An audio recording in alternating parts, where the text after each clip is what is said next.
Chelsea Football Club is a typhoon, and I'm going to explain to you why it's a typhoon, because nothing makes sense. All the stories are just getting spun around left, right and centre, and I'm getting confused. Journalists that are meant to be reputable, one day are saying one thing, 2 days later they're saying completely another thing. Ornstein's coming out now with PSR worries, where at this moment in time, news on Williams and Osihmen are not good. We've got Ben Jacobs coming out on Tuchel, Mourinho, Nagelsmann, Amorim, De Zerbi, Flick, Lopetegui and Eddie Howe all being linked or ruled out with the job. I genuinely at this moment in time don't know what to believe. I am going to tell you this from the off. This summer is going to be topsy-turvy. I'm telling you now, journalists are going to confuse us. I will be here to aggregate the news for you guys. I am not the person that makes up this news. I've said this before and a lot of people say, you're lying. I am not lying. I'm reporting what is being said. I am literally looking at the stories, breaking it down for you guys and telling you my opinions on the stories. So if you get frustrated with the stories, trust me, I've been there and I've gone through it before I recorded the video. Because at this moment in time, the consistent spins are confusing me to a pulp. So hit the like button for if you care about the channel in any shape or form, or you made it this far and you're enjoying yourself. Subscribe to the channel if you want the latest Chelsea news and football related news, because I talk about everything. And more importantly, do you believe these sources anymore? Because I'm absolutely baffled. Let's get into it. Let's start from the beginning and work our way. I think I want to start with Ben Jacobs, okay? Because Ben Jacobs at this moment in time, I'm getting very frustrated with. This is somebody that in the past had a lot of detail. Somebody in the past that has given us context. And you know when someone's waffling and you know when someone's decorating something with actual tangible metrics and actual information that is coming to fruition. So we're going to start with the beginning, okay? A couple days ago, it was mentioned that Thomas Tuchel could be interested in the Chelsea job again. And that at this moment in time, Todd Bowley is the individual that would be happy to bring him back. Ben Jacobs today has come out with Baghdad Iqbali is the engine in this. If he wants him back, this could happen. But, and this is the key, he doesn't believe in it at this moment in time. Iqbali thinks if Tuchel comes back, there needs to be a huge alteration in the way that he commits to the project. He has to be different. And the same reasons he got fired and the same reasons yesterday I told you this deal will not happen. And Folk for Build has come out with one thing. Tuchel does not want Chelsea as first choice. Tuchel would love to return to the Premier League. Tuchel loves Chelsea. However, his first choice preference is Manchester United. So for me, as I said yesterday, and a lot of you got upset, I'm ruling this out. I do not believe Tuchel will return to Chelsea. Story number 2, Jose Mourinho. A lot of you are singing Jose Mourinho's name and getting offended when I say he shouldn't come back. I'm telling you now, and I've said it before, Jose, thank you for everything you've done. My best memories of Chelsea Football Club are Jose Mourinho related. Jose Mourinho has given us multiple league titles, league cups, FA Cups, and more importantly, memories to behold for years to come. So when I tell you I wouldn't hire him, it's not a place of an agenda. I love the man. I think he's a phenomenal character in football and he's a Chelsea legend. However, the club see it in the long term, firing back at them. And I've told you this before and I've explained it in yesterday's video. Jose should not be touching this job for himself and for the owners. The owners cannot withstand a Jose Mourinho. He is too opinionated, too powerful of a manager because the fans will go behind him. He will come out and say, I need 30-year-old players, and everyone will be screaming for it. So this will not happen. I believe Ben Jacobs on that. He spoke about Nagelsmann. He says Nagelsmann was rejected due to the fact that at this moment in time, he was not buying into the project. Well, I could see why he weren't buying into the project. Nagelsmann came from Bayern Munich. He went from Leipzig. In his head, he most probably did his time. In his head, he already did the due diligence of building himself up to an elite club. And when he was interviewing with Chelsea, he most probably thought he was interviewing with an elite club. So when he most probably went in there and heard project this, buy this player this, young player that, young player this, he said, this isn't the project that Viville was promising me. What's going on here? So I understand why he's getting frustrated and why he most probably ruled himself out of the running. Because remember, when this was happening last year, a lot of people said, at this moment in time, Chelsea don't want him. But a lot of people also said Nagelsmann didn't want the job. We don't know the truth. So I don't know where Ben's coming from. However, this is where my problems start to arise with Ben Jacobs. 2 days ago, I made a video. For those of you that don't know, you can go and check. It was evident that we were told by Ben Jacobs, Amorim, De Zerbi, Alonso, all appreciated by this board. All of them are appreciated by this board. Now all of a sudden, fast forward 48 hours, there's no active interest in Amorim. How? How can there not be active interest in 48 hours? What changed? We know they've interviewed him twice. We know that at this moment in time, Amorim came very close to being offered the job the first time around, and Chelsea opted for Potter. We know that Amorim didn't want to leave Sporting Lisbon last year because he's had multiple offers and he's waiting for the right role. So how could you just rule him out 48 hours later?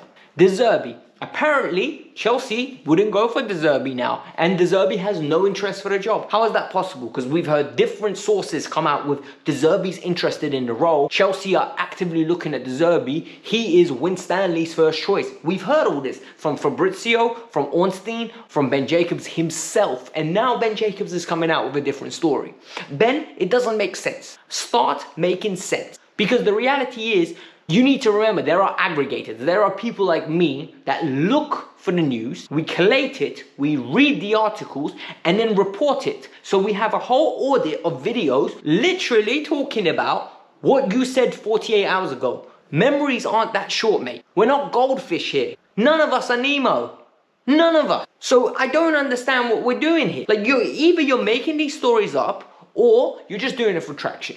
And it's frustrating because we're all passionate about this cause. We all care about our club and we want to know where this club is going. So we're getting mixed reports within 48 hours that make no sense. It gets worse. It bloody gets worse. Listen to this. Apparently, and this is the funny part, he includes the word could. Hansi Flick and Lopetegui could be in the running. So could Eddie Howe. Let's talk about this. Why would Hansi Flick take this role? In the current way that the project is designed, an individual that wants to win now, why would he risk a beautiful CV that he has after Bayern Munich, right? In the terms of he's been an elite level club manager. Why would he risk it to come to this project? Doesn't make sense. Lopetegui, Julian Lopetegui, are we really going to go after a manager that was at Wolves? Are we really going to do that when there are so many elite young managers available to go get the next man up? Are we going to go get somebody that's a project manager that's never, apart from Real Madrid where he got kicked out the door within like ample security? He's a good manager, but I don't believe it. No one else mentions it. I'm not believing it. Eddie Howe. Oh, surely this ownership group will not be stupid enough to go after an Eddie Howe. Newcastle are about to sack him because they don't believe the job he's done after he got them top 4 is good enough. Yet you're going to be dumb enough to go acquire him because you think this guy can take you to the next level. Under no circumstances should this man even be getting an interview. He doesn't deserve it. What has he done in the game to deserve an interview? People will say, what has De Zerbi done? De Zerbi went to Shakhtar Donetsk. That is a much bigger job than Newcastle. De Zerbi at Sassuolo had a very good team. De Zerbi with Brighton right now is doing a better job than Eddie Howe is doing with Newcastle. Just look for pound what he's doing. Look at the style of football. Look at the coaching. Look how good De Zerbi is. Look how good Amorim of a job has done. For crying out loud, I'd rather go stick with Poch than go for Eddie Howe. This is really going to infuriate me in the coming months. The second story that we need to talk about, now Ornstein's come out with something and I'm really getting a little bit frustrated because we hear earlier this morning, literally this morning, Chelsea appreciate Victor Osimhen.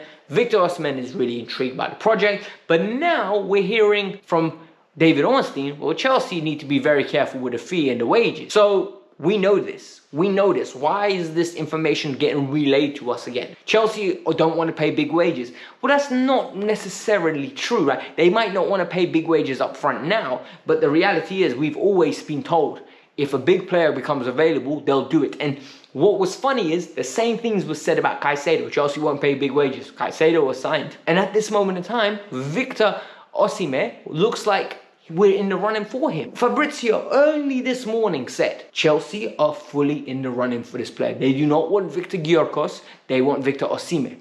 Then Ornstein has come out with this next story. Chelsea are going to have fierce competition. Exactly what I said yesterday. Big wages could be the downfall. Exactly what I said yesterday. Chelsea will want this player, but whether the player wants to come on and his agent's going to be demanding for crazy wages, well then that's a completely different thing. Remember, if it's 43 million, that means the agent's going to say, hold on, there's agent fees you need to pay, and on top of that, I want good wages for my client. So we need to be realistic about who we can get and what we're going to do. Our revenue source came out today, and I think what Ornstein's saying is very realistic. He's saying Chelsea want to be sufficient in the sense that they don't want to get penalized by the EPL. They want to meet the regulatory requirement of making sure that they don't over-exceed their losses. But today our numbers came out. Number one, I'm not an accountant, so I'm going to really struggle to break down this financial balance statement for you. So there will be someone that will try. There will be someone that most probably has better understanding of accounting than me. That's not me. I'm the wrong guy. I'm just going to give you the headlines of what I've heard, right? Number one, no dividends are being paid out. The club believe there are no dividends at this moment in time that should be taken out of Chelsea Football Club and paid to the directors. Good move, smart. Number two, revenue went up from 481 million to 512 million. A lot of people who say, oh, that's great work. It's a little bit of great work in inflation. Like, if for those of you that understand inflation's been really high in the UK recently. Prices have gone through the roof. So inflation would have had a massive impact on that increase of the fee. I don't know how much of that is real growth. So you need to check it out. And finally, the commercial side has grown by 33 million. Like I said, inflation has most probably had a massive impact on that, and at the same time, these lot have been trying to make more money throughout everything and anything. Like whether it's marketing the women's team during the game, there's a Holiday Inn seat where someone's in bed lying and recording themselves, or whether there's a book launch, or whether there's a movie launch during the game. Like, it is what it is. Like, we know they've been trying to make us more sustainable. However, I'm not going to sit here and pretend I understand and I'm an expert in the field. I'm not. So that's just the headlines for you guys today. If I'm a little bit frustrated, it's because I am. Ben J really rattled me, I can't lie to you, because the stories aren't adding up. All I want is it to make sense. And I think I have an obligation to report it, because when news that is positive comes from him, I bring it. So I didn't want to not bring it because it's negative, if that makes sense. So hit the like button, subscribe to the channel, let me know your thoughts. Peace out, I'm out. Have a lovely day.